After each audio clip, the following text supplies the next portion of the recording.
done? Must have hit a cable or something. Oh, wonderful. Has there been a power cut? Oh, go back to sleep, Pradeep. What a weird place to put it. You all right, mate? Yes. Complete and utter total flaming disaster thanks to that idiot. An electrician's been called, but he may take an hour. Oh, that's all right then. I'll tell the Halston people when they arrive. Any moment now.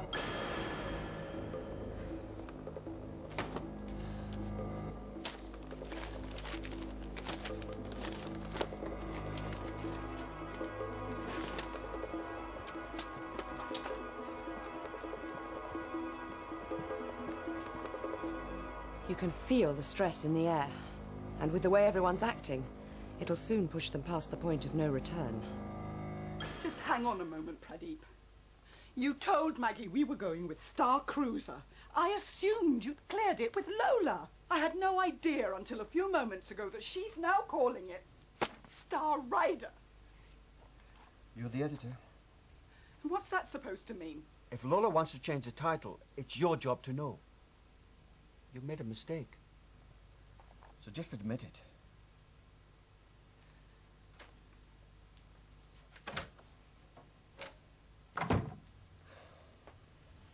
Star Cruiser, Star Rider.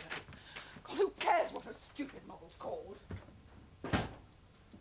So what exactly should Karen do to overcome the stress she's clearly suffering? Obviously, in the long term, she'll have to develop ways of preventing pressure becoming stress. But since she's still completely wound up, she should start with how she's feeling now. So long as he comes out smelling roses. The stress reaction, the fight or flight reaction, is a physical response. If we're going to deal with that physical change in our bodies, we have to take control of our physiology. We have to look at ways of changing our physical state. We have to recognise what's happened to us, recognise the tension, and let it go before we can start to do anything else.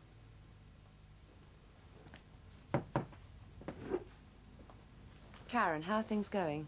Get lost. Can I make a suggestion? So long as I don't get the blame. Just stop what you're doing. What? Stop what you're doing and take a few deep breaths. I haven't got time for this. Look, by calming yourself down physically, just taking a moment to stop what you're doing and relax, you can get back in control of your feelings. Which means you can stop blaming others and start to deal with the problem. Drop your shoulders. Now take a couple of deep breaths.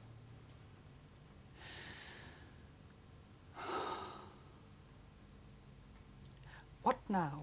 Well, you're still angry, so let's deal with that. Okay. How do I deal with it?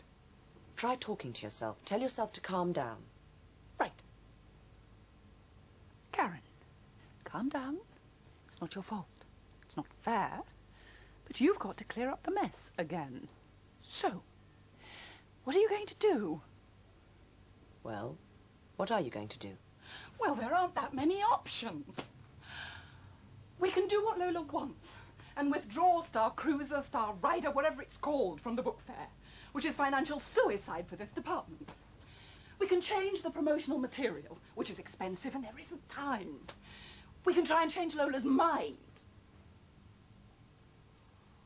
You see, you're already thinking more clearly. Richard, if anyone can make her see sense, it's him. He discovered her after all.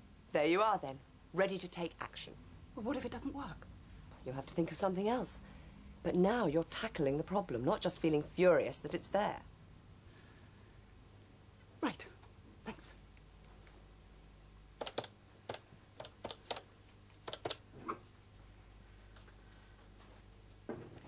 So simple, it should have been obvious. But that's looking at things from the outside. The trouble with stress is that when you're inside the problem, the only thing that's obvious is how you feel.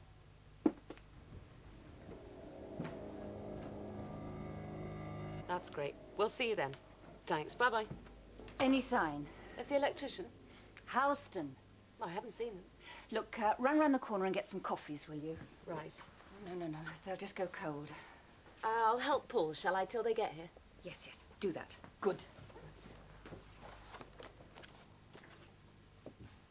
Can I ask a question? If you must.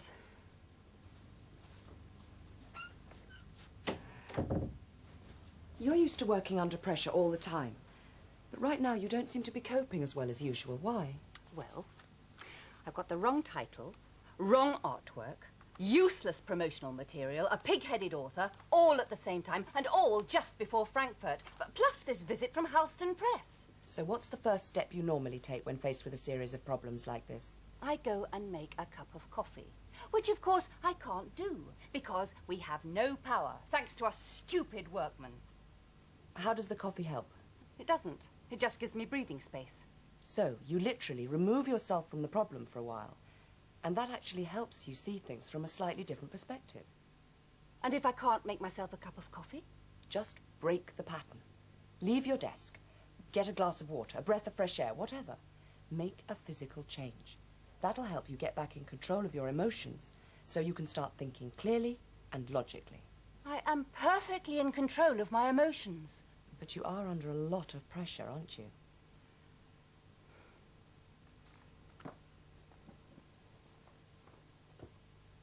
There's no secret to all this. It's the sort of thing we all do quite naturally. But when we're very stressed, we tend to dive in straight away and try to deal with the problem. Instead, we should first reduce our stress, the way our bodies and minds are reacting, and only then take action.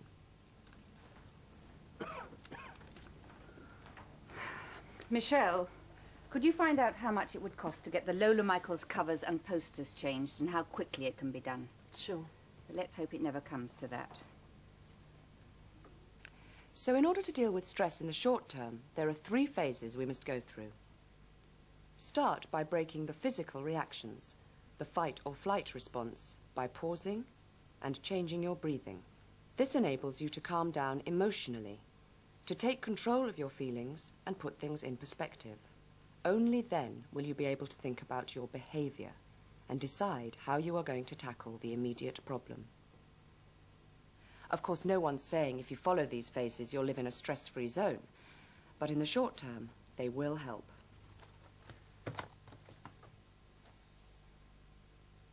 Dealing with immediate pressure, with stress and tension, is all very well in the short term, but it doesn't go far enough. What we need to do is we need to learn to improve our long-term coping, to improve our resilience and our resourcefulness. And there are lots of different ways of doing this. And a good way to start is by looking around and noticing people who you think might be coping with pressure better than you are, and learning from them. Ask them the question, what do they do? How do they cope? And take what will work for you and use it to improve your own coping skills.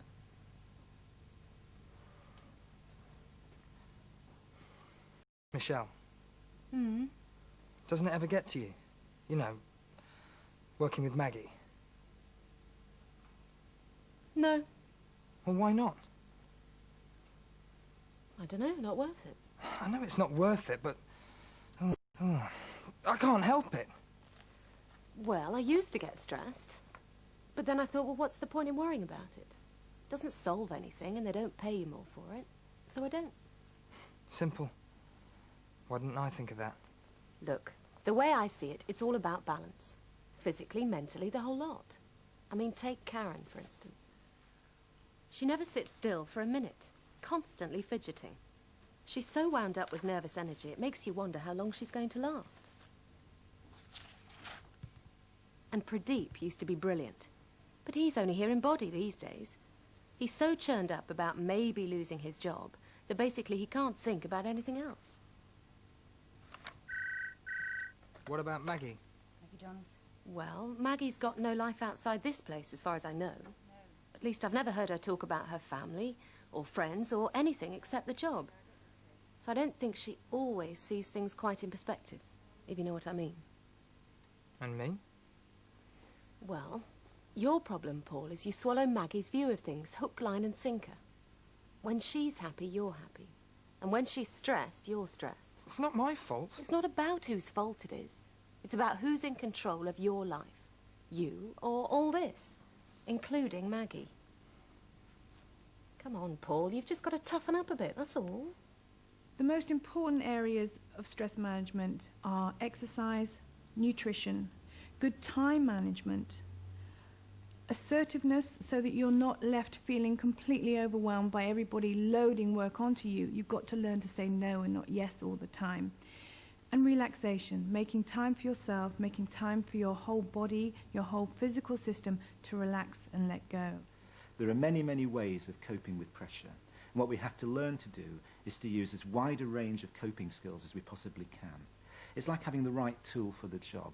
If we're working on a car, if we've got the right tool, it's easier to do. We might get by with one spanner, but the wider the range, the easier it is, and the better the end job. Same with dealing with pressure. We use a whole range of coping skills. And remember, they don't just have to be work-related coping skills like time management or communications. It can be using the home, taking time with your family, hobbies and interests. Anything that helps you to manage the pressure at work is useful. Use it. So, by using as wide a variety of different coping mechanisms as possible, you can increase your resistance to stress. Building up your physical resources through relaxation and improved health and fitness means that when the pressures start increasing, your body and mind are better able to cope with them. Improving behavioral skills, such as organizing your time better and becoming more assertive and confident, means you are better able to focus on the most important tasks in hand. And building up social resources, balancing your home and work lives, and having a range of people to talk to about any problems, will help you see situations in a clearer, more balanced way. There's little doubt that the better you feel, the more you can do. However, the chances are you'll still be facing pressures over which you have no influence. The organisation's being restructured, you've got too much work to do, or quite simply, you're understaffed.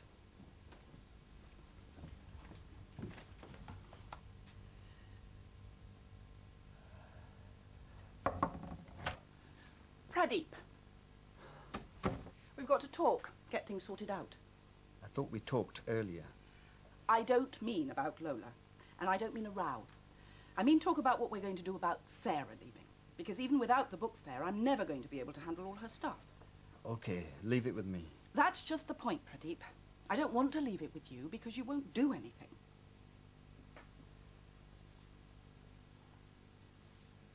What's the matter, Pradeep? These past few weeks, I don't know, it's like you've been half dead. Smita's pregnant. Well, that's great, isn't it? It would be if I had a job. You do have a job. For how long? Well, no one knows that. Anyway, Richard said there wouldn't be any redundancies. Richard said. Until 6 weeks ago, Richard said there was no way there'd be a takeover even. That's a no. But you are one of our most successful commissioning editors. Then why has Richard spoken to Stephen and Jill and Hilary about the Houston takeover, but not me or Martin? Well, he's probably just not got round to it. But if it bothers you, why not talk to him? Oh, yeah. Well, why not? What's the alternative? Sitting in here torturing yourself day after day. Anyway, look, I've got to get on. Basically, all I wanted to say is I need another assistant fast. In fact, if you're looking for another job... Sorry, bad joke.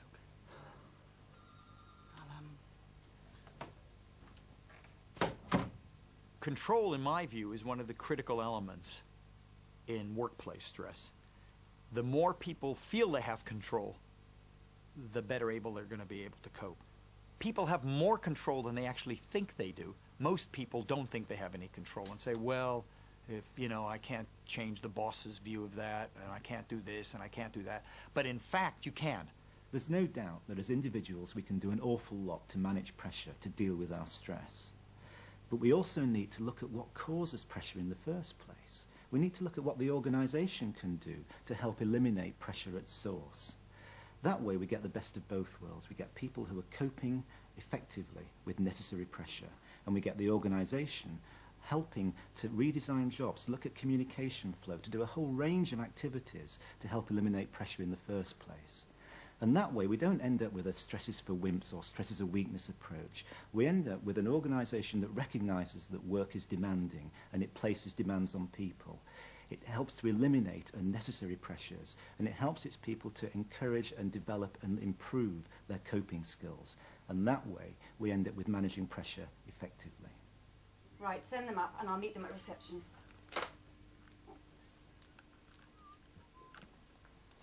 Will you be much longer? Just about there. Good. Paul, Michelle, the Halston people are on their way up. Pressure exists. It's a fact of life. But it needn't produce stress. By learning to take control and manage pressure positively, it's possible to make it work for you, not against you. Hey! Yes! Oh, let there be light. Oh, Maggie. Tom. Oh, I am so sorry we're late. Hello. Hi. Hi. You would not believe the trouble we've had. Oh, join the club. We've had a park up most of the afternoon, right on top of our deadline for Frankfurt. Well, looks like you've taken things in your stride, though. Oh, we do our best, you know. This way. Ah, Maggie. Oh, Tom, this is Pradeep Tanner, one of our commissioning editors. Pradeep, this is Tom Willis, Halston Press. Pleased to meet you. Hi. Maggie, I've just been talking to Richard. Everything's sorted out. Lola will join you in Frankfurt. Oh, good. Anyway, excuse me, I must tell Karen. Just a little misunderstanding with one of our authors. You know how it is? Don't we just? So I expect you'd all like coffee. Yeah, you bet, yeah.